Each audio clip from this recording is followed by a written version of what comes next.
Assalamu alaikum, masu kallon mu kuna tare da ni Nura Ismail Idris mai sarauniya. Abinda nake fatan kawo muku a yau shine yadda mutum zai mai da flash ɗinsa bootable, ma'ana zaka iya yin formatting ɗin computer ka da shi a sauƙaƙe. Abubuwan da kake bukata ba wani yawa ne da su ba. Na farko dai software Rufus, ita ce wannan da kuke gani akan desktop ɗina. Abu na biyu kuma flash ɗin da zaka yi formatting ɗin da shi ya kasance 8 GB. Na uku shine setup din shi Windows din, kamar Windows 8, Windows 7, Windows din da kake so zaka dora akan flash ɗinka. Da farko zaka fara installing din Rufus ɗinka. Rufus ita ce software da ni nake yin amfani da ita wajen yanka flash ɗina ya koma bootable.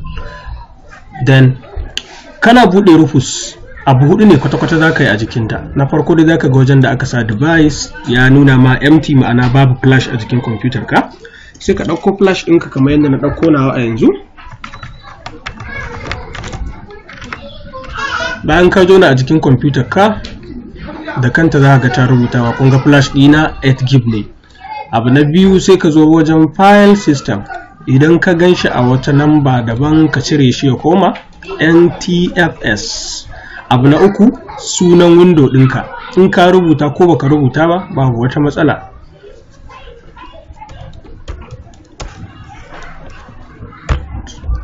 Misali zan ɗora Windows 8.1 a kansa yanzu don kamar ina da flash guda biyu, in ba rubuta suna anan ba zan na mantawa. Abu na ƙarshe da zaka shine sai ka zo wajen one pass kamar da shi two passes. Wanda suka san assembler sun san me ake nufi da one pass da kuma two pass. Sai ka ɗauko Windows ɗin taka, shine zaka zo wajen da aka ce click to select an image, daidai gurin nan mai alamar hoton CD sai ka taba.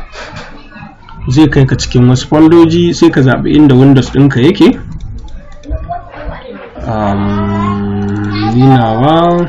So ga Windows dina kala-kala, sai in zaɓi wacce ce nake so zan install a kai. Na ce Windows 8.1, so ga ta 64-bit, sai in ɗauko ta. Abin da ya rage maka bayan ya gama scanning shine start. Daga ka danna start, magana ta ƙare.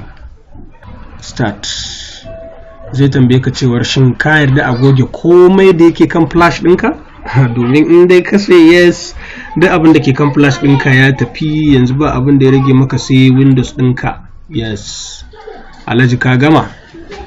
Abu na ƙarshe da zaka kula shine wannan zanen da yake cikin tafiya, ya ce maka creating file system kaza.